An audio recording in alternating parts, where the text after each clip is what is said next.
salutations to all of you. Welcome to these talks on questioning God. We will explore logically these topics. Each day we have a different topic, and each one of us are anyway free to have our own opinions about it. So we will not be forcing any conclusions. We will be sharing some of the insights which we have, and then maybe at the end we have some question answer and some interaction. So before I begin, how many of you are new to Chinmay mission? Thank you. So I begin with a small story that there was this ant, and this ant was searching the elephant. And many places it went, and finally this ant found the elephant in a lake. The elephant was taking a bath. And so the ant shouted at the elephant, saying, "You elephant, come out quickly." And so the elephant got little surprised. He continued to take bath. He says, "You elephant, come out quickly now, immediately." So the elephant obeyed, and he came out. And when he came out, the ant went around the elephant, looked at the whole elephant, and said, "It's not there." So the elephant was surprised that, "What are you doing? And what is not there?" So the ant said that, "No, I lost my swimsuit and I'm just wondering whether you are wearing it." And that story ends with a very nice caption, a nice tagline, saying that perhaps an elephant may fit into the swimsuit of an ant, but God cannot fit into the concepts of human mind. So first of all, why do we even need this concept of God? We see some of the reasons because of which some people think that this is a concept created by human being. First reason is to enforce morality, that if morality has to be maintained in this world, I must have this concept of God. And those people who don't believe in that concept of God, they become immoral. There is no motivation for them to follow morality. There is no fear of God. And so one of the reasons why people say that one must be a believer is so that I can follow morality. And is it not sad that I need an external force for me to follow morality? I need an external pressure for me to follow morality. And I assume that people who are not believers are going to be immoral. It's a false notion. To follow morality does not require a concept of God. To follow morality requires basic human sensitivity and understanding of things and beings around us. And that motivation, if it comes from inside, that's the best way to live morality, to be aware of what should be done, what should not be done, what is harmful, what is not harmful to me and to people and beings around me. So for enforcing morality, I do not need a concept of God, though it may have been that in the past that has been done. Or to control the society through fear, that if you do this, God will get angry. You will be punished. You will be sent to hell. If you do this, God will become happy. And then you will get reward. You will get to go to heaven. And these notions exist. So that through fear psychology, I control. And when I start doing that, it appears that some people, because of this policy, they learn to do good deeds. And at least through that, they are following good things. And those who are not, they will get punishment. So there is some amount of fear. So one of these two are the reasons why we feel that God has been created as a concept to control humanity, to control certain lower instincts and impulses. And those who see through this may choose to get out of this feeling if they do not know if there is anything else. Because this is, to intellectually thinking person, not acceptable. That why should there be some other force out there which determines everything in my life? And why should I act out of that fear? Or pursuit of God gives meaning to our empty life. No matter what we achieve in this life, everything being temporary, I need some kind of imaginary ideal to focus, to have a meaningful existence, to have a so-called purpose that I am pursuing God. And so one says that if one is a non-believer, your whole life is a waste, or you have nothing to look forward to, which is again sad. Because I do not need the concept of God to make my life meaningful. My life becomes meaningful because of my actions, the way I live, the way I make a difference to the people, the things that I pursue in my life, the value that I create. And so some of these reasons, the non-believer or an atheist will rebel, that these are not acceptable. And many people who are non-believers or atheists even have got persecuted because of some of these reasons. There's a very nice statement that I read, which said that an atheist has nothing to die for. An atheist has everything to live for. Think about it. An atheist has nothing to die for, because the atheist does not believe in a concept of God and does not want to meet that God or get a reward from that God or get punished from God while living or after life. But he has everything to live for. Some more reasons. I need a crutch to depend upon in life and escape responsibility. Every one of us has some or other attachment, some other crutch we depend on. We cling to something. That makes me secure. That makes me feel, strong. And so sometimes it is that the concept of God is created, that yes, there is one God, and that God is always with you, and that God will always be there to support you, that God is a well-wisher of yours. I'm not denying that this may be true or not. I'm just right now saying that some of these ideas which are there make a person who is a thinking person or an intellectual rebel against the very concept of God. Why do I need a crutch to depend upon? I can live my life independently. For me to feel secure, I don't need to depend on a God which is imaginary or a concept that has been created. Security comes through many other means. It may be that when I understand truly the concept of what is that Lord and what is my connection, I do feel secure. That's a different ballgame altogether. But here, a default reason to depend on so that I feel secure and I feel confident, that is rejected. That God is not just a crutch. Or God is a default reason to explain creation. If there is a world, who created the world? You and I didn't create. So who created by default? God created. And this is a very strong argument that the atheist has, that if I don't know the cause, why am I even saying that God is created? Maybe there are some other causes for this whole world.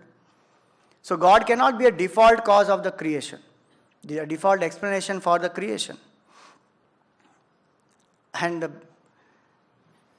anything that is unknown is definitely put on God, that God did this. So he is not some inexplicable, he is not a cause for certain inexplicable events or things. And the example typically given for that is, early days man used to think, did not know about thunder and lightning, and would always say that thunder and lightning are created by God. Now we have grown, we have evolved, we know about science, we know the process because of which that is created. So the early man used to think that, some of the atheists, they say that, just to make fun, so they say that thunder and lightning is like the sound that is created when God is playing bowling.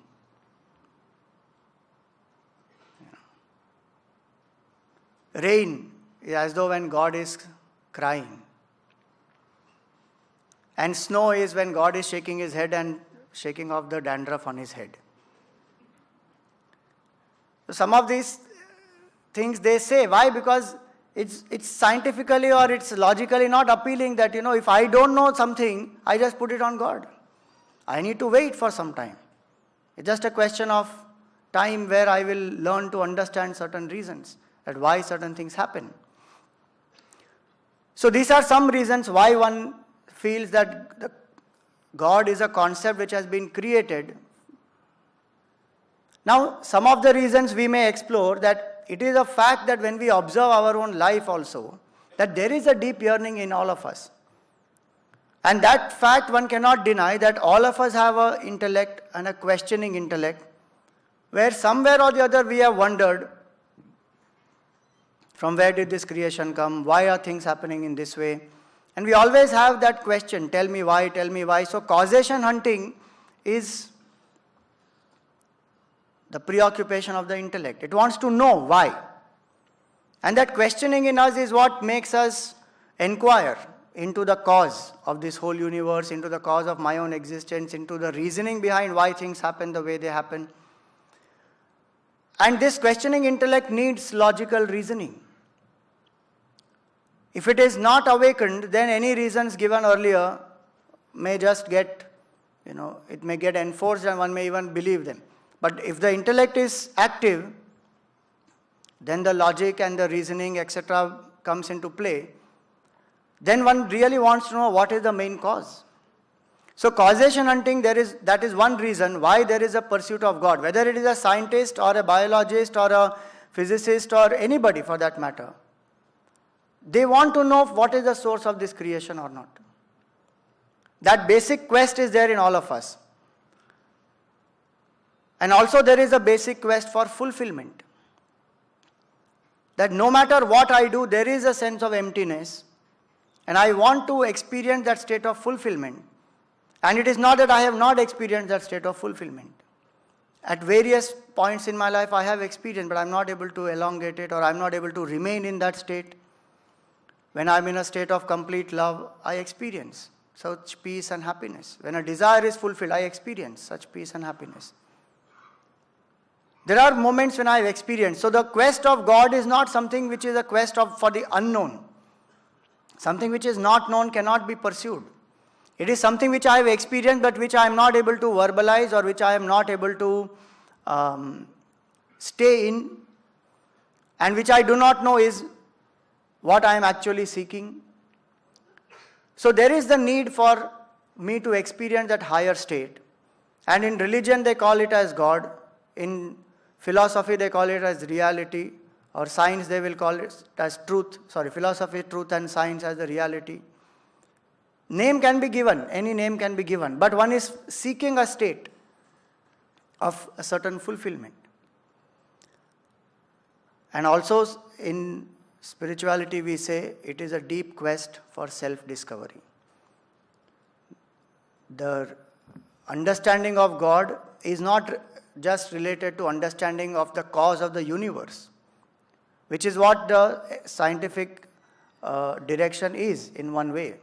But it is also linked to what is my connection with that totality? What is my connection with that infinity? And in that context, who am I? So these are some basic reasons why intellectually we seek this whole idea and we seek the cause.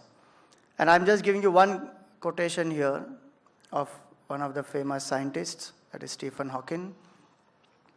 So he says, then we shall, all philosophers, scientists, and just ordinary people, be able to take part in this discussion of the question of why is it that we and the universe exist. If we find the answer to that, it would be the ultimate triumph of human reason, for then we would know the mind of God.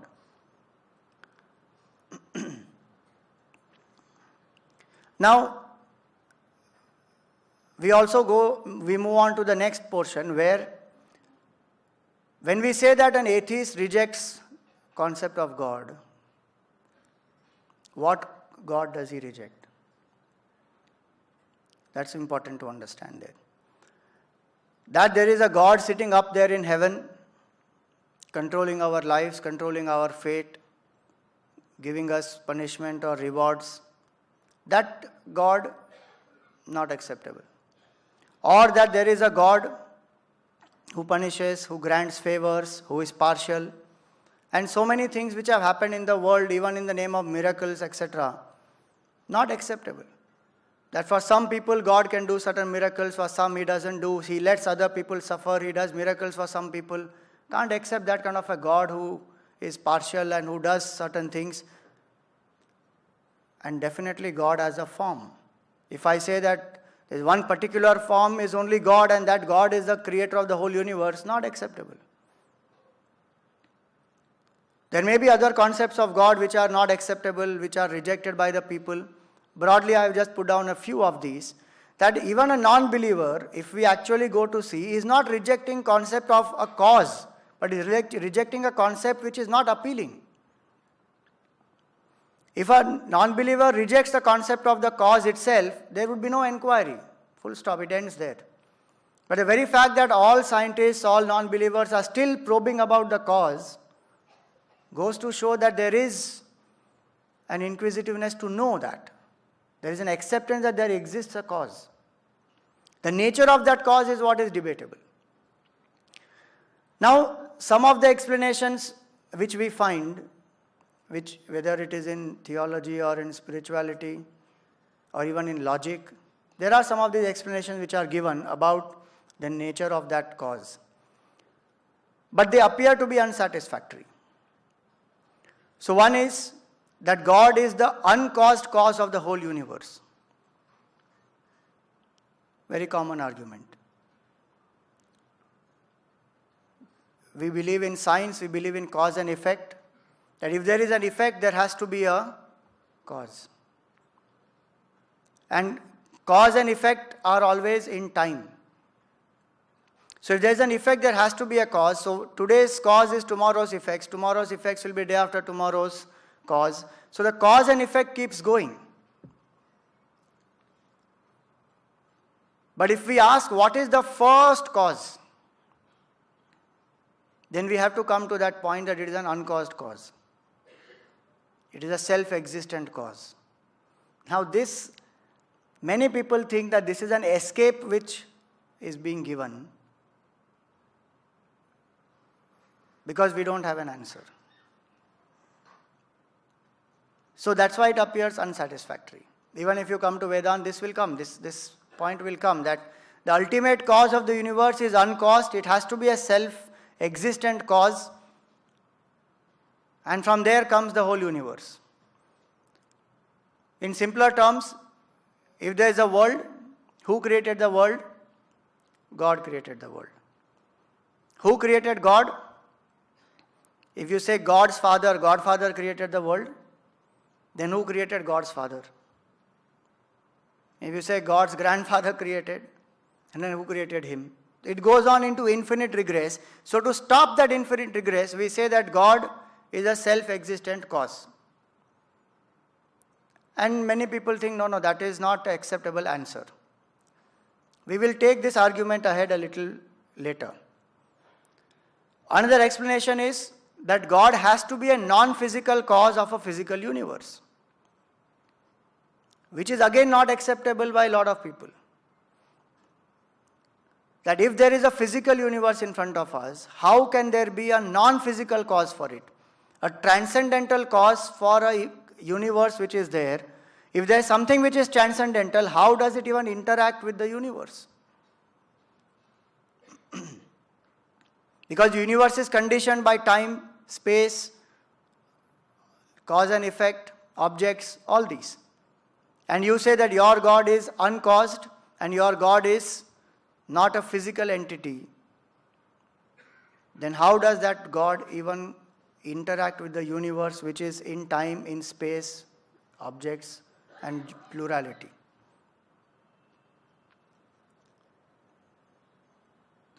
Third reason is that God is the epitome of whatever I value, and especially the epitome of perfection. In human being, there exists good and bad. There are limitations. And God is just a hypothesis, or God is projected as the peak of all that which is the best. So the best in love, the best in knowledge, the best in perfection, the best in freedom, the best in power, the highest, that which cannot be transcended. There is nothing greater than that. So that maximum is what we are calling. So the maximum of a human potential is what is called as God. And the argument in that is that if there is an ant, what will be the concept of that ant, of God? That who is that which has created all of us as ants? Is a big, mighty, huge ant. So that concept of God for an ant is a mighty, massive ant. And so the argument here also is that your concept of God also is a human being who is expressing the best of all that which you desire. So you and I are not able to experience that. So we superimpose it on God and say that God is the one who is an epitome of all this. And so you start seeking that. But God being infinite, or whatever we think about it, how can He even be conditioned by qualities, because He is not physical? And last one is the argument of intelligent designer. So this is an argument that if there is a whole creation which is there in front of us, there is such an intelligent creation and there is so much of precision in it, there is so much of, it's not some creation which is simple. It's a very complex creation, and yet it is so intricate that there has to be an intelligent designer who created this whole creation. Again, some people say that this is not satisfactory. Why? Because the argument there is that if the creation itself is so complicated and it's so difficult to understand that creation, how much more complicated must be that creator? And so it is not a satisfactory explanation that just because creation is complicated, there is an intelligent design, and that designer has designed this whole thing. And so we say that God exists. So some of these arguments appear to be unsatisfactory. As we go along, we will explore these, and each of us can conclude whatever we want to. Now we come to specific arguments why we say God just does not exist.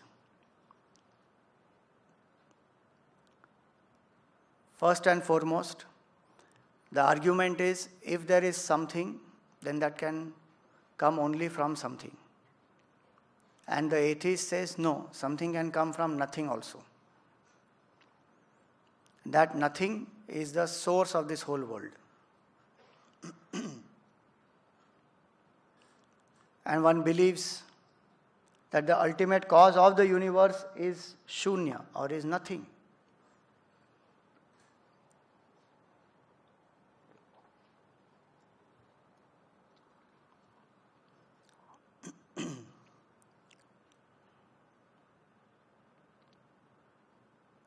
That it is possible that something can come. Why are we limiting it by logic? By logic, we are saying that if there is something, it has to come from something. Something cannot come out of nothing. And it is possible that it comes out. There are people who strongly believe that from nothing this whole creation has come, and to nothing this whole creation will go. Which is also the belief to explain that from nothing I have come and to nothing I go. And that there is only this one life where this has just come into existence by itself, without any cause earlier. So this is one strong argument why they say that God does not exist. Other one says that even if you say that there is something, this creation is just random and by chance it has happened. There is, if we see science and if you read how this creation has happened, a lot of reasons which are given, maybe some of them will be ascribed to this, that it is by chance. Like one simple example is, it will come later also, the anthropic principle. So the explanation given is that for life to exist on our planet, there is only 1/1000th of a chance for life to exist on a planet. So many factors have to come together for this whole life to come into being and for Earth to be the way it is. And so how did that happen? It happened by chance. A lot of things that happen in our life happens by chance. And there are many people who believe that. The random creation and creation by chance. That there is no sequence, there is no logic. But if we go by that, we understand that if everything is by chance, there will not be any order in this society. There will not be any cause and effect operating. We can't see. But we are seeing so much of cause and effect operating everywhere.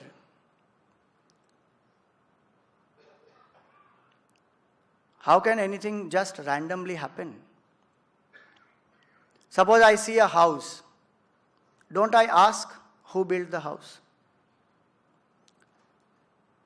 Does that not mean that from somewhere, from nothing the house did not pop up? There must be some cause. And also that who is that one who has built it? So there is a process. It has been built. It did not come into existence just like that. If some food is given to me, I naturally ask, who cooked the food? But how strange it is that when I see the creation, then I say that no, it happened by chance. There is no logic behind that. So if things happen by chance, then if you sow an apple seed, there is no guarantee that the apple fruit will come out. And possibilities of this, if you think, they are very dangerous. Human being will give birth to whom we don't know after that.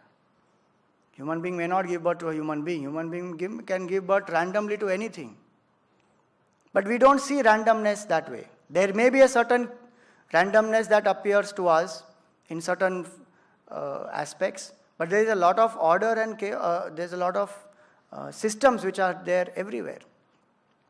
That's why our Gurudev Swami Chinmayananda used to say that the universe is not a chaos, it is a cosmos. There is a harmony here. And there is a law of cause and effect which is definitely operating very consistently. It is not randomly operating. That's another aspect. That one says that sometimes it operates, sometimes it doesn't operate. It is random. No. Consistently I am seeing the operation of cause and effect happening in the world.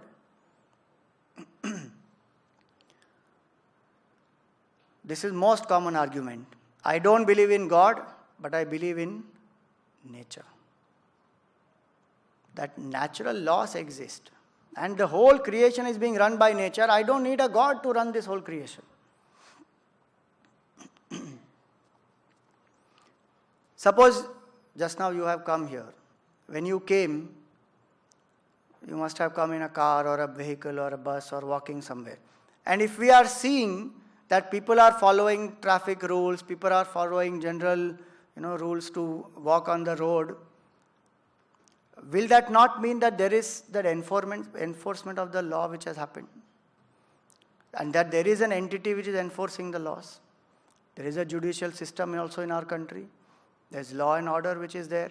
So do laws come into existence on their own by random mixture of elements?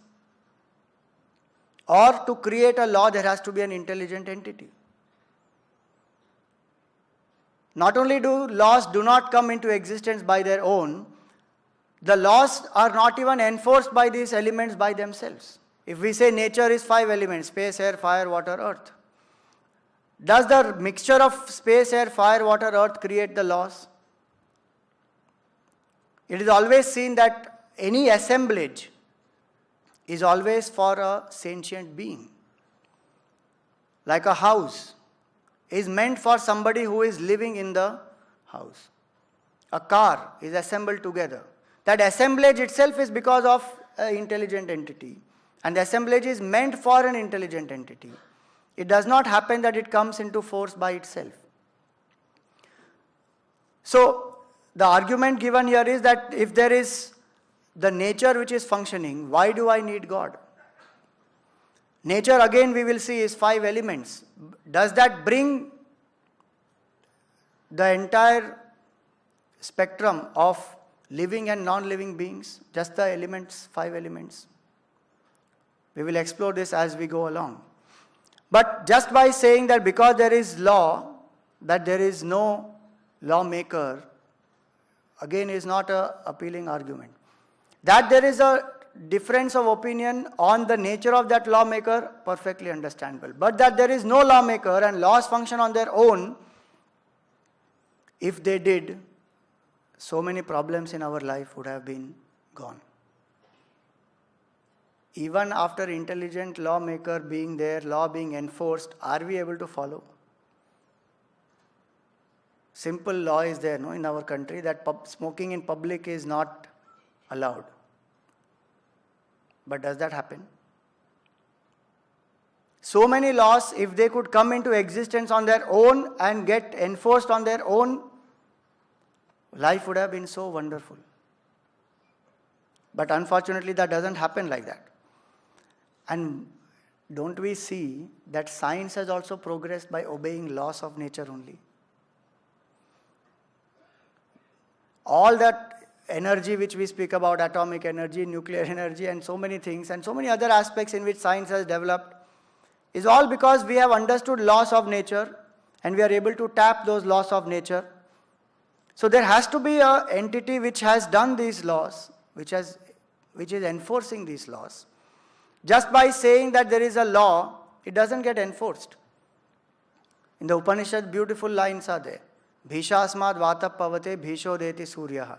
It's because of that intelligent Lord that the wind blows and the sun rises. It may be put a poetic way, but one has to understand the principle behind it is that there is an intelligent entity which is there, responsible for the cause of this universe. So laws of nature by themselves cannot. Not only we see that physical laws are being enforced, don't we see that the laws in the subtle world also are being enforced? Example, the laws of karma. Don't we see the laws of karma? That if I do an action, I get a result. You may say that this is because of the Newton's law, that every action must have an equal and opposite reaction. But how does that law get enforced, and how does that law ensure that I get the result of my action even after a span of time? After even a long period of time, I do get the results of my karma, the action that I do. And just because I may not get certain results now, immediately, doesn't mean that the result will not come, because again then I am not believing the simple law that action will create the result.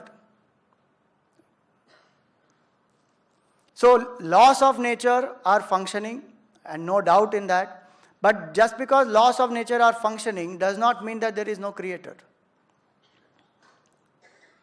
Another one is the Big Bang theory. That now we know that how the universe was created. And this Big Bang theory is there, and the whole process is understood, and how this creation happened from some 13 or 14 billion years ago, and then it was from a small point which was infinitely dense, and where the time and space were not there, and from there this whole thing started. And we can learn about the entire Big Bang theory also. But there are lots of questions even in that Big Bang theory. What was there before that Big Bang? How did this happen? How did this happen in this way only? Many such questions are there in that. I won't go into the technicality of it, but you are welcome to go into it. But I just have a simple point, suppose you have a cell phone and you know the entire process of how the cell phone is assembled, and you know the functioning of that entire cell phone, and you have figured out the whole thing. Can we say that because I know the entire process how the cell phone is made, the cell phone maker and the company which makes the cell phone doesn't exist? That's what I'm saying when I say that Big Bang theory, it exists. I mean, is the explanation for the whole creation. And I know exactly why this creation has happened, how this creation has happened. And so, there is no creator.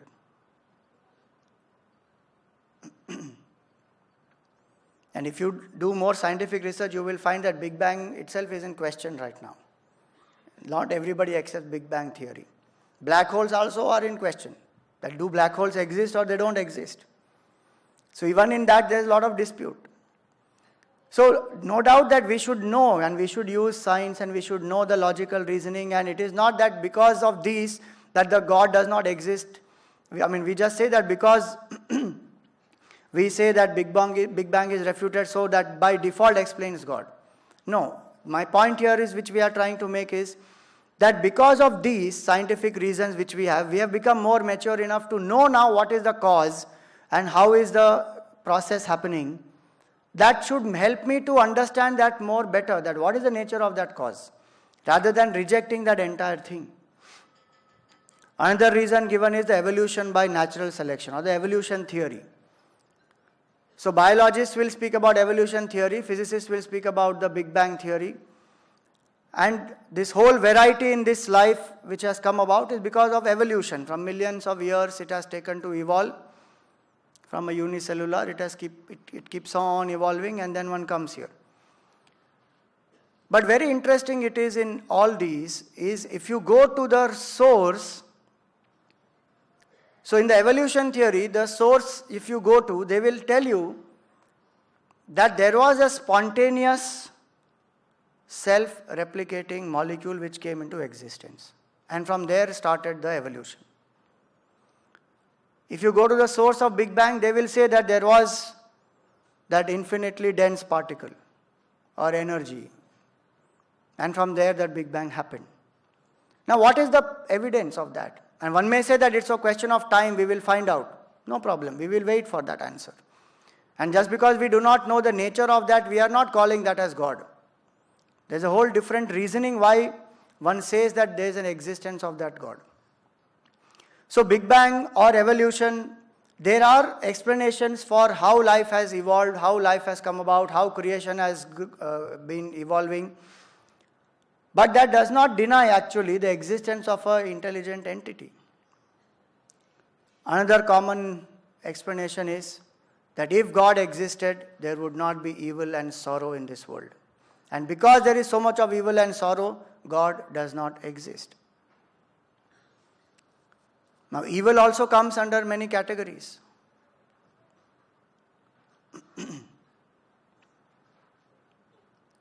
A lot of evil, which is at the physical level or emotional level, is created by us, by the selfishness in human beings. The weapons and the war and the murder and looting and so many things that keep happening, created by human beings. If you say, no, what about the natural disasters, etc.? It is bound to happen in the process of evolution. If I accept evolution, and I am not going to accept the natural consequence of that, if a tectonic plate changes, or if a tsunami happens, or if there is an earthquake, or if there is a volcano, and I say that because of that there is no God, then again it's a biased argument. That there will be in this physical process, if I understand this creation, it is happening in this way, these events are bound to happen. And it is not that there is one God who is willing the destruction of these people and creating volcanoes and creating some tsunamis and earthquake, etc. So the natural disasters, the calamities, etc., they happen. And in that process there will be destruction. Because if there is a creation, creation and destruction actually go together. It is not a process where separately creation happens and separately destruction happens. Every creation precedes a destruction. They will go together. And so the person who understands that will have a macro picture. That if we say God is responsible, let God be responsible for everything, not for selected things.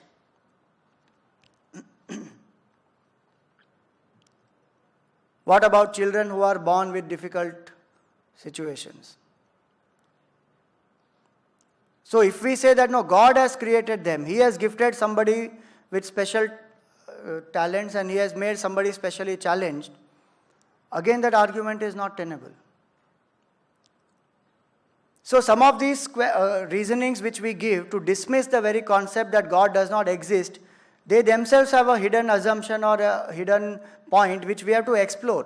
And not that all are dismissed by themselves totally. There is so many things which are valid in these, which we can use and which we can understand. Another point is God particle, that God does not exist. If you stimulate the mid regions of your brain, there are some specific regions, you stimulate them, then there will be an experience which you are calling it as God. But by definition, God is not an experience that comes and goes. And from an experience, the creation also cannot come. And from an experience, if that God experience is only that which comes and goes, then what is that which a sense of continuity that I feel as my own existence? So God particle is not, it may be an area in the brain by stimulating which was certain elevated experience the mind has, but no spiritual tradition will also say that God is an experience that comes and goes. Then it's just under the category of something which is temporary. That's not what one is seeking. Just an elevated experience of the mind. So it's not a midbrain phenomenon, though it may be that position, if you tickle through certain through certain scientific experiments or through certain spiritual practices, one may even be able to experience that. But that experience is not what is being called as God. And the last point is the anthropic principle, where one says that the factors which are responsible for life to come into being and for our earth to be the way it is, they are so rare that just because they are rare, you are saying that God exists. And we say, no, it is not like that. It is, we are going by the probability. And through that probability, we are explaining to you that this is possible. And this is the reason why on earth we have life. And it may be that similar conditions do exist on other planets also. And maybe in other universes also. So if you try and simulate those conditions, you can create life, and so you do not need God.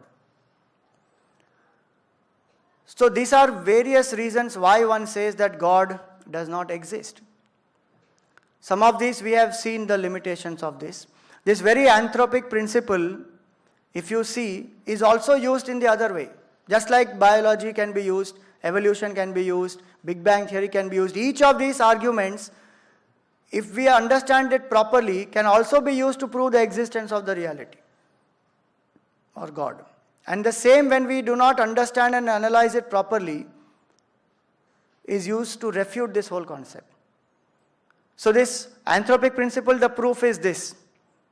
So there are more than these 15 constants which have to be exactly what they are for the universe to be the way it is. And so scientists on one hand may say that our universe is a wild, improbable actuality. It cannot come into existence. But because of probability, it does come into existence. Now, this same argument of anthropic principle, even Stephen Hawking said that it would be very difficult to explain why the universe should have begun in just this way, except as an act of a God who intended to create beings like us. Now the point to make here is that there is a place for intention which comes into being. Matter coming into existence and cooling down and all those explanations which are given for life to get created is not sufficient enough. And how much one is even trying to produce life through a combination of matter. At the moment, one has not been able to do that. So the same arguments which we have seen earlier can also be used to understand that there has to be some intelligent design behind this. There has to be a nature of a truth or a reality which is far, far beyond our ordinary understanding and how we are labeling this concept of God and which we are rejecting. It's very strange. We create wrong concepts of God and we reject wrong concepts of God. But what is the reality is what has to be actually inquired into. Our wrong concepts which are denied cannot deny the very existence of the cause. What we have seen so far is about physics, about biology, about so many aspects where there are two very basic assumptions. And those two assumptions are that the creation that we experience is solid, tangible, and real. It exists out there. And that the creator or the cause is different from the creation. These are two basic assumptions which are there in all these different theories. And it's very interesting that we do not question these assumptions in the name of science. If a mind is open and inquiry minded, if a person has that inquiry spirit, the person will inquire everything. There is no question of having a bias. If you read quantum physics, etc., they have a very nice term which they have coined that is called as scientific blinders. That I should not be carried away by a theory or by a explanation which is actually scientific in nature, but which can be actually a scientific blinder where my spirit of inquiry has stopped, where I have not gone into the depth of that theory and challenged the assumptions and the foundations of that theory and proved whether those are real or they are just mere false assumptions. So without going much into the technicality, I'll give you a simple example, is all this which we spoke about, a lot of it depends on physics and Newtonian physics, where object exists tangibly. But today we understand that atom is 99.99% empty. And actually we have written 99, actually there are 39 decimal places behind it. Does it not make us wonder that is this mic which is really there? Is this ground which is really there? Is this body really there? If 99.9999 and more is empty, there is nothing inside it. And still I am seeing this tangible reality. I have not questioned that. Earlier we thought atom is a building block of the universe. Then it came to proton, neutron, electron. Then it came to quarks, and then it came to string. Now what do they say? Quarks are more fundamental than proton, neutron, electron, and inside them there are 6 flavors of quarks, and each of them have 3 colors also. And this is in that point, whatever 1% and less than that, which is not empty. So I should even really question my own version of the reality which I am seeing. And so we find generally that matter is the basis of physics, that this whole world is based on matter. This entire theories of creation is based on matter. And the physics works only on that matter. There's a big, big problem that physics has about consciousness, about intention. And so we find that when we start questioning this, that does matter actually produce consciousness? Does intermingling of matter produce consciousness? If that was possible, that matter could just combine and produce consciousness, it would have not been very difficult. We could have produced life. One is trying still. So when certain physicists, they started questioning these, they come to this conclusion that there has to be a certain consciousness which has to come into play. And interesting it is, our liver produces bile and our brain produces consciousness. That's the argument of a materialist. That liver produces bile, brain produces consciousness. But it is a fact that brain does not produce consciousness. There are proofs that consciousness exists independent. That brain needs consciousness to function is understandable. But brain produces consciousness, not easy to understand. That matter cannot process meaning. There was one scientist called Penrose. I think Roger Penrose. They did a lot of these experiments and they concluded that matter cannot produce this consciousness and matter has no capacity to process meaning. And one of the reasons they gave is that, like a computer can process huge amounts of data, can process various symbols, etc., but it will not know the meaning of what it is doing. And that fact that we are able to do all this and life is so intelligent is itself a proof that matter has by itself not produced consciousness. There is an intelligence which is existing. Matter cannot do other three aspects also. Feeling, thinking, intuition, again they are not reduced to matter. Because if that could happen, in a dead person also this would happen. So if many times people say that love is an expression of chemical reaction, it is not genuine feeling, it's only chemical. That in certain conditions, certain, whatever, hormones and certain things are secreted and then that gives the feeling of love. But enough documented evidence in science now that those things are not possible. Neurophysiologists, they consider consciousness as an object and so as a product of the brain, but consciousness is also the subject, the experiencer. And in spirituality, we go one step further to explain that consciousness is not only the subject, but it is that which is the witness of the subject-object duality also. That there is an experiencer in me and there is a world which is being experienced, which is the object. This experiencer and experienced phenomenon itself is being observed. There is an observer, which they call in quantum physics as the ultimate observer. The ultimate observer which observes the interaction between the subject and the object. What is the nature of that ultimate observer is what is the question. Internally that is the question. Externally that is the question that what is the nature of that cause of this whole universe.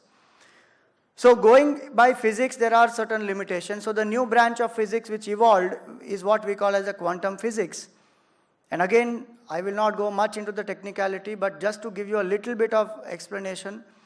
Material objects have two aspects, wave and a particle.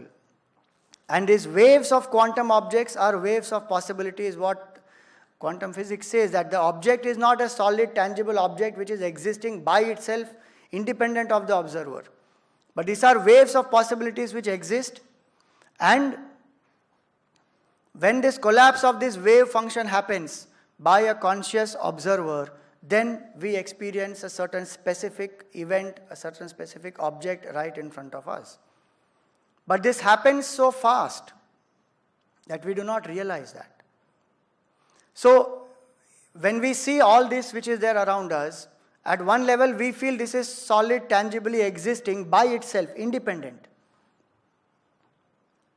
But quantum physics says no, it doesn't exist independent by itself. It exists as waves of possibilities. And the observer actually collapses it into what the experience is.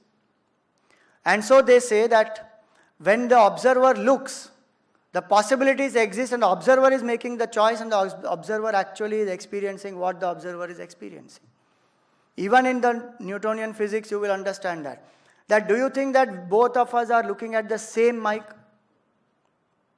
Even if you keep quantum physics aside, Newtonian physics also if you see, are we experiencing the same mic?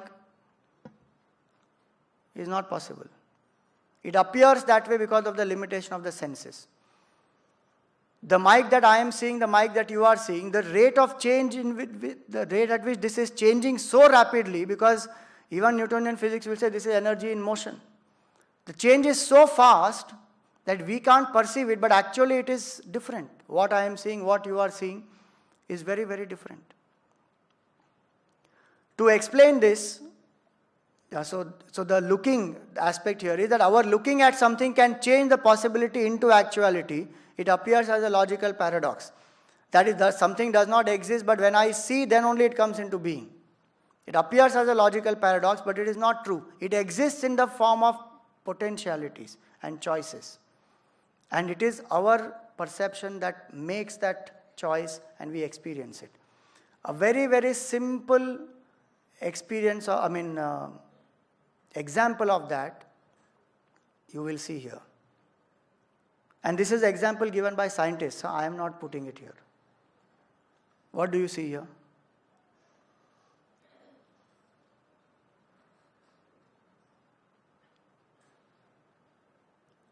You may see two faces looking at each other. Or you may see a vase, right? You may see both also. All the three possibilities exist in you, and your choice makes you see it. It's a very, very simplistic experiment this is, but this is what is the example given to explain that possibilities exist within us, and it is we who are choosing and collapsing it and then experiencing what is happening. So when we start questioning this, we start understanding that these choices, they all exist in us. At a macro level, you may say that, oh, did I create this, stars and planets and this and that? I am not choosing. Those potentialities don't exist in me. So the explanation is this, that we have a choice. As far as the external objects and other things are concerned, quantum physics says that it is a choice made by quantum consciousness. And as far as the internal, our experience is concerned of what we are experiencing, it's a choice which is made by us. Which is what in Vedanta we have the concept of totality and the individuality. That there is a totality which is called as a consciousness, which is the cause of the whole universe, and from where the universe comes out. And it is that same consciousness which functions in each individual, and the individual choices the individual is able to make. So in quantum physics, one says that matter is not the ground, matter is not the basis. The basis is consciousness. And that's a whole paradigm shift from matter to consciousness. And it is that consciousness which is being called as God. More detail you can read. Quantum physics is very, very fascinating. And the more quantum physics one reads, the more one understands how beautifully they are just echoing the thoughts what Vedanta has already been saying. That there exists this consciousness, and the consciousness is what is appearing as all this, which is matter also. And each one is experiencing this as per their own conditioning.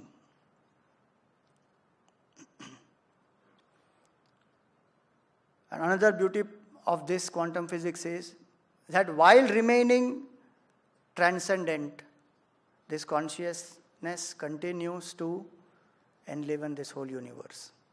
So it doesn't change. It is not subject to time, space, causation. It remains what it is as consciousness. And yet, in its presence, everything happens. Something like the example, if we want to understand, of the waker and the dreamer. That the waker does nothing, is lying on the bed. But the waker's mind is the very substratum of the entire dream. So even while the dream is happening, it is happening in the mind of the waker as though, but the waker is still unaffected, nothing has happened. That's what quantum physics says. And so this consciousness is what we call as God. And here is one simple depiction where they say that this consciousness exists with all the possibilities. which in Vedanta we call as vasanas, unmanifest tendencies and possibilities. And this consciousness is that which enlivens the physical body through which we sense, the vital body through which we experience various things, the energy body actually, and then the mental and the intellectual through which we feel, we think. All these personality layers which are there in us, they by itself are matter and they cannot function. But in the presence of consciousness, they start functioning. And so this quantum consciousness, or the cause of the whole universe, is what is being called as God in physics, in quantum physics. And that same consciousness functioning in the individual is giving us the experience of what you and I are going through. So it may be a little confusing to then one may question that if each one of us is projecting this reality and it is not existing by itself, how is it that we even experience or have a common experience? The reason is because of the ego which we feel identified with the body, and because of the limitation of our senses. That the changes at the quantum level are so swift that you and I are not able to see it, and so we land up projecting the same reality. So, example given here is, the time it takes to blink our eyes, in that time, the center of a macro object's mass is able to move only by 1 1,000,000,000,000th of a centimeter. So all those possibilities which are existing, if I am seeing this whole hall as so solid and real, and you are able to see this, it is all happening as possibilities, and those possibilities are being collapsed so fast that it is not actually possible for us to see this only as what we call it, as just waves of possibilities and flux.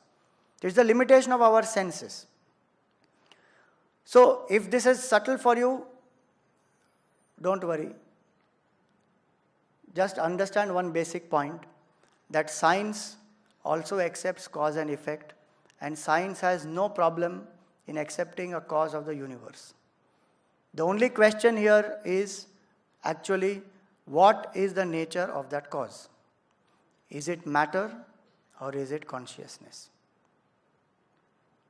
So actually the question, does God exist, is to be reframed as, is the cause of the universe sentient or insentient, finite or infinite? That's basically that's the question. The question is not on whether God exists or not, actually, because even a logical person, even a scientific person in a moment can understand that if there is an effect, there has to be a cause. What is the nature of that cause? Is it nothing? Is it matter? Is it consciousness? Or is it some personal God? The difference is only in this. And certain notions about this cause which are not appealing is what is rejected. The cause is not ever rejected. So when we understand quantum physics, etc., we come to this point here. I am going to take on this aspect of taking this further from the Vedantic standpoint, that when we inquire, is the cause of the universe finite or infinite?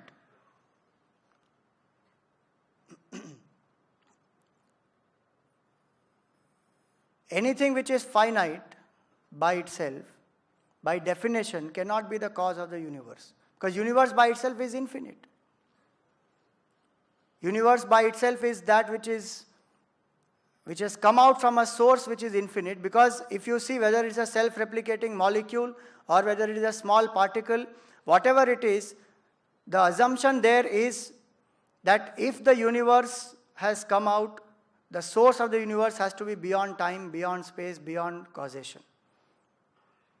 And that which is beyond time, space and causation is only that which is infinite. It cannot be anything which is finite. And so the source of the universe cannot be something which is finite, because it will perish by definition. So the 5 elements, etc., also if we say are the source of the universe, by themselves they are perishing. They are held together because of a consciousness. And also the second point is the source of the universe inert or consciousness? This whole arguments which we have put so far is only to explain that the source of the universe is consciousness. It cannot be matter. And hence in Vedanta we always say that what is this God? God is the state of consciousness, quantum consciousness, whatever name you may want to give. It is not some person, it is not some being. And that nature of that consciousness is being infinite, is beyond all limitations of time, space and causation. And why do we say that? Because at that point of creation, there was no time. Time itself is a product of creation. Space itself is a product of creation. So the cause of the universe has to be that which is infinite and beyond time, space and causation. And that infinite reality is what we call as the cause of this whole universe. So does God exist is a question that you and I have to think about in these terms. That what is that cause of this universe? And how that cause is an infinite cause. A conscious or consciousness is the cause. That is given different names. God, self, truth, reality, Satchidananda, Om. Any name can be given to it. But what is indicated through that is the consciousness, which is at the root of all these, which is beyond time, space and causation. And it may appear very, very abstract to all of us, but actually it is not. It is our experience right now also. So in Upanishads it is defined as it is that because of which the eyes can see but which cannot be seen by the eyes. It is that because of which the ears can hear but which cannot be heard by the ears. So it is not an object, nor is it a subject, the ego. But it is that presence within me because of which all these get that capacity to function and perform what they are doing. And how do we even prove that? Shankaracharya ji gives a very nice, simple example for it. He says, can anybody experience their own absence? And if anybody can, they will be setting a Guinness Book of World Record. That I am experiencing my own absence. Nobody can experience their own absence. We all experience a positive presence as I am. I exist. That existence and that consciousness is what we are experiencing right now and here, which is not experienced by mere assemblage of matter. Like a computer does not experience I am. So mere assemblage of matter is not producing that consciousness. But I experience I am. So there is a conscious entity, there is a consciousness within which enlivens this matter. And that entity is what we feel as I am, I am. So that in which the whole world arises is there in me as the very experience of my own self. So it is not just something out there, that consciousness is the cause of the whole universe. In the Vedanta there are 4 Mahavakyas and they describe this beautifully. When a teacher says the first Mahavakya means a statement which indicates the identity of the individual and the total. So first Mahavakya, the teacher says, Prajnanam Brahma, that consciousness, that is consciousness, Prajnanam Brahma. But Brahman is consciousness. So the student understands, okay, there is one consciousness.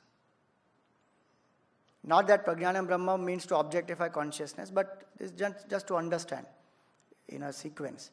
So the student generally understands that there is one consciousness out there. Maybe that's the cause of the universe. Okay. Then the teacher says, no.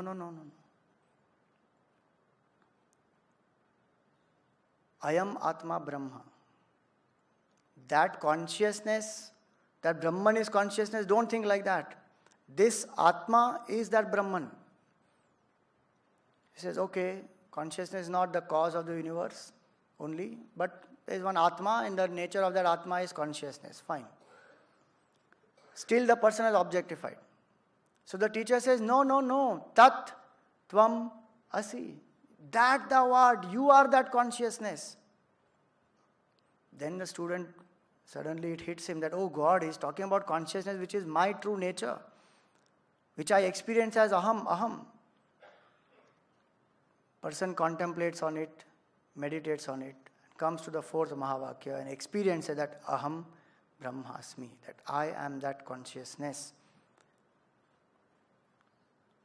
So the whole journey is not only to say that whether God exists, but the journey is to realize that that truth is there in me, as my own true nature.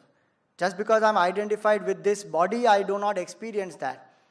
So that consciousness itself is the cause of the universe, itself is the cause of the individual, and that consciousness in me is the consciousness everywhere, is the experience of a spiritual student who has come to awaken.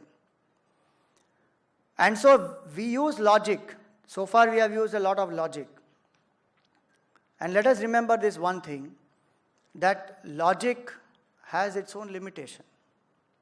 We can give a supportive logic to explain the existence of the truth or God, but we cannot give a proving logic. Why?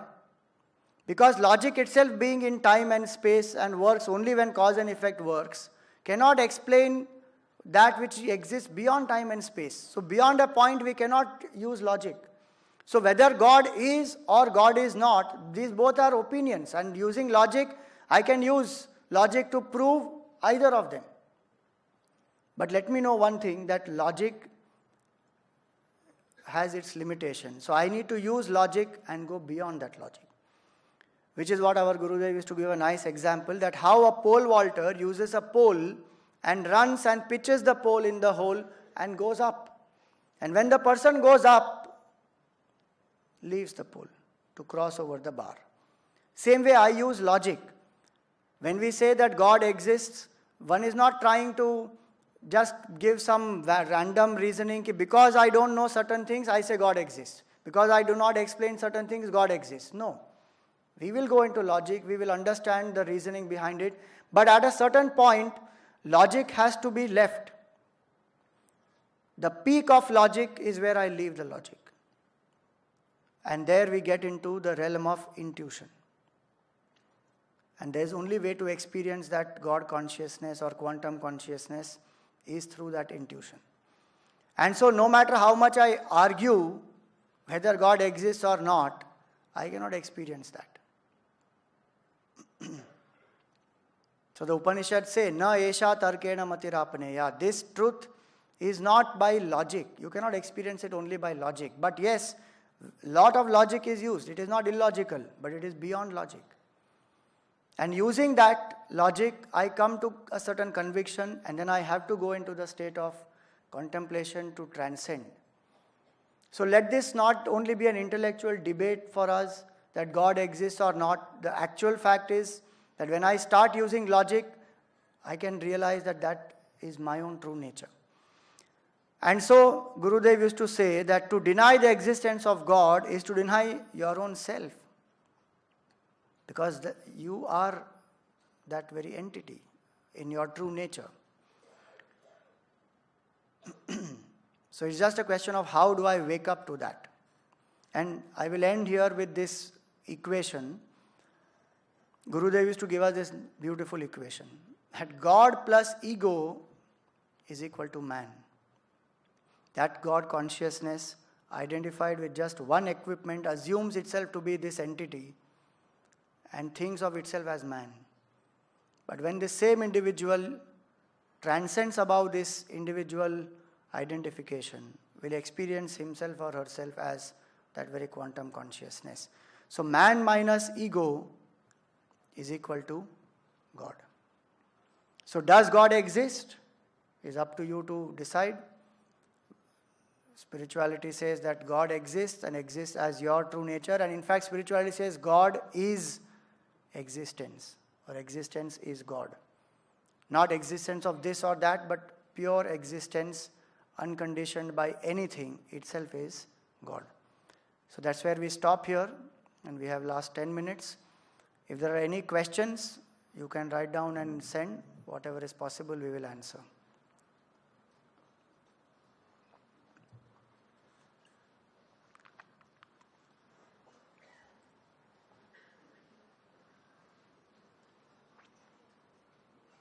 there any one explanation of God which can satisfy most of the people? There is no one explanation of God which can satisfy most of the people, because people have different mindsets, different temperaments, and so they need different explanations. And we are told that in some of the temples in India, the deity is not man-made but has evolved out of the earth. This appears to be contrary to scientific explanation. So what is the truth?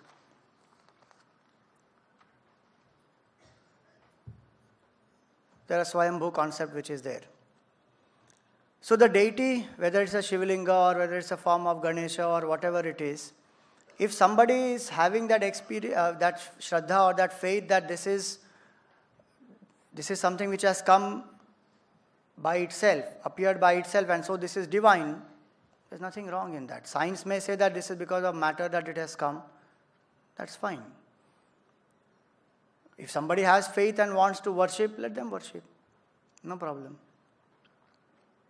Is intuition not part of consciousness? Intuition is not a part of consciousness. Intuition is because of the pure mind and intellect, and there's an intuition that one experiences. Consciousness is that which enlivens. It doesn't do anything. It's like the screen which is there. It just exists. It doesn't do anything. On it, everything happens. So intuition is felt by the mind and the intellect, and it's an experience that comes and goes. In certain states of the mind, one feels intuition. Certain states one doesn't feel. You talk about the Big Bang theory, evolution theory being useless. What is wrong with a theory that strives to understand the process and not the source? I am not saying it is useless. I also said that it is fine and we should know. But we cannot use that theory to deny the existence of a source. That's all. It's even good to let those theories develop further and remove the gaps which are there in those and understand it better. No problem at all. These theories are not dismissed as useless. But the point to understand is, just because I am understanding the process cannot deny that source exists. Can consciousness exist without matter? Yes. Consciousness can exist without matter.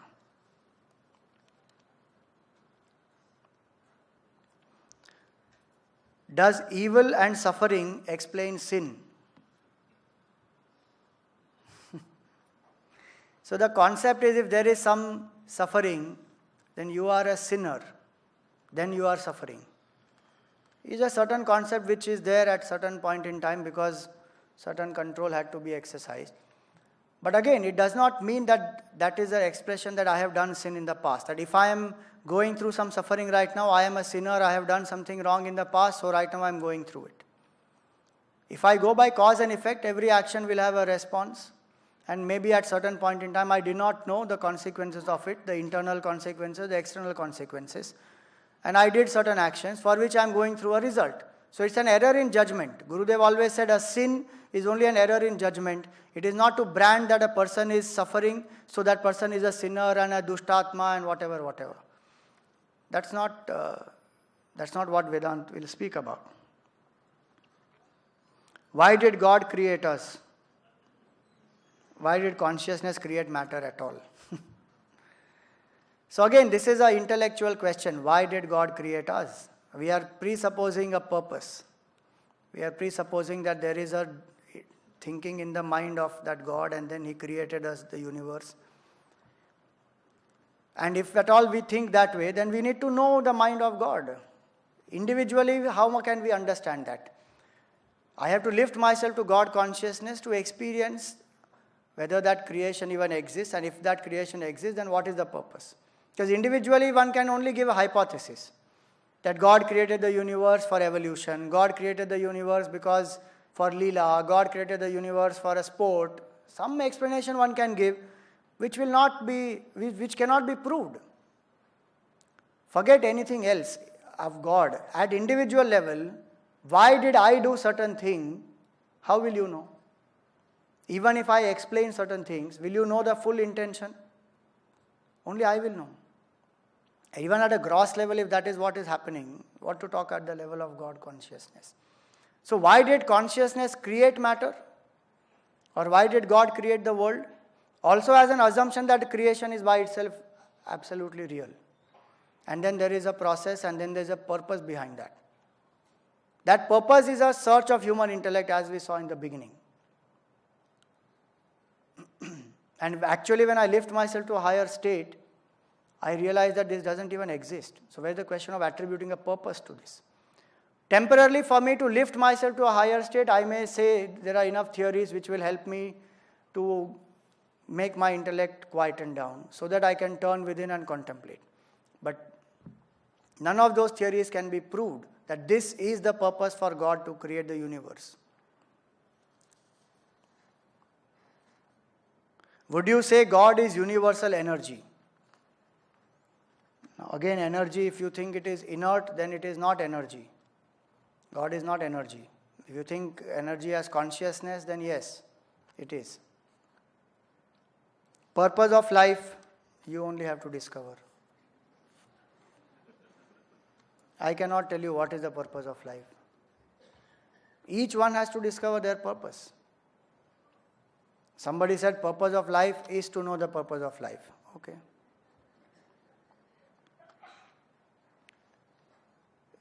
Even if we say that the purpose of life is for you to evolve and realize the pure consciousness or infinity, how will that be proved? Can't be proved.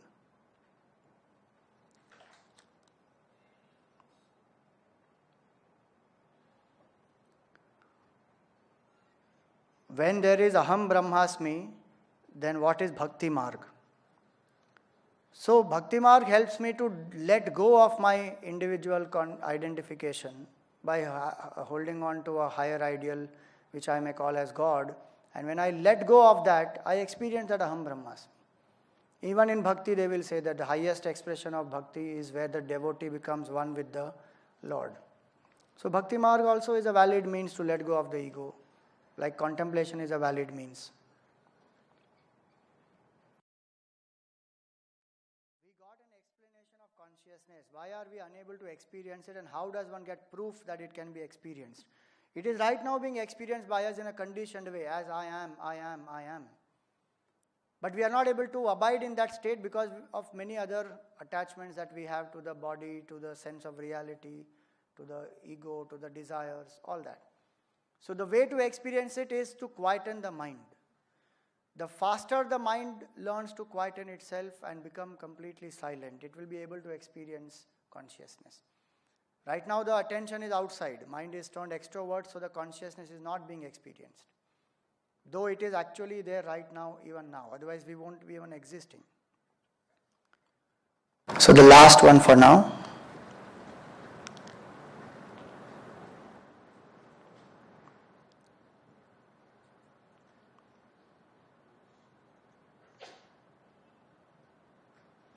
What is consciousness? Is it spirit within man? Consciousness is that, the definition of consciousness in Vedanta is that which is aware of itself, self-aware, and aware of things around is consciousness. And is it spirit within man? Yes, it expresses as spirit within man. Not only within man, within all living beings as consciousness, it expresses as that, whatever we call it as life. The expression of life is an expression of consciousness. But it is there in everything, inanimate things also, it is there even in this. But just because it doesn't have a subtle body, it is not able to express life as we understand life, as some response and talking and breathing and all that.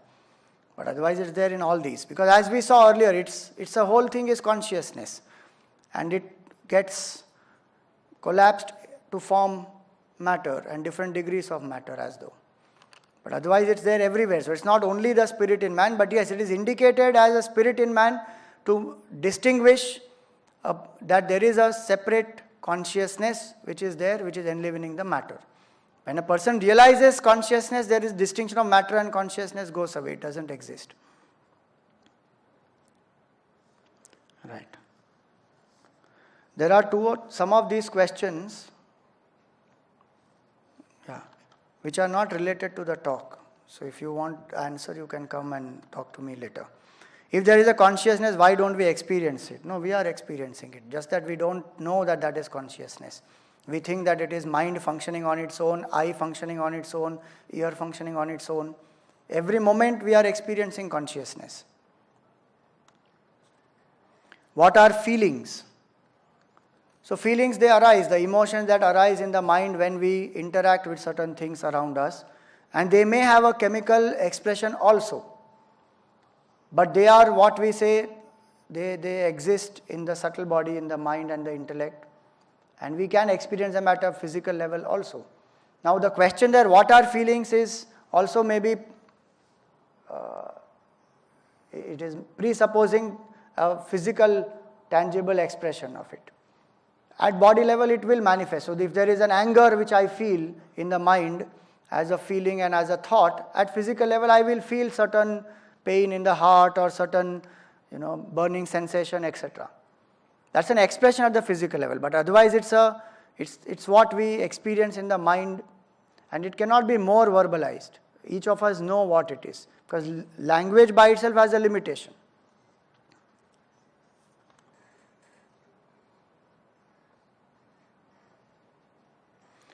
If a person who is paripurna or egoless is God, can we experience God through interaction with such a person?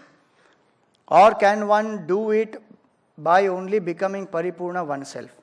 Yeah, there is no other choice except discovering that fullness or consciousness within oneself as oneself. But in the presence of such a person, one can feel, one can explain, one can feel a certain connection. And that may inspire a person that yes, this is possible, this state to experience is possible. If that person can do, I also can do. But by just interacting with that person, I cannot become like that. That person cannot touch me or tell me something and look at me and then make me like that. That is not possible.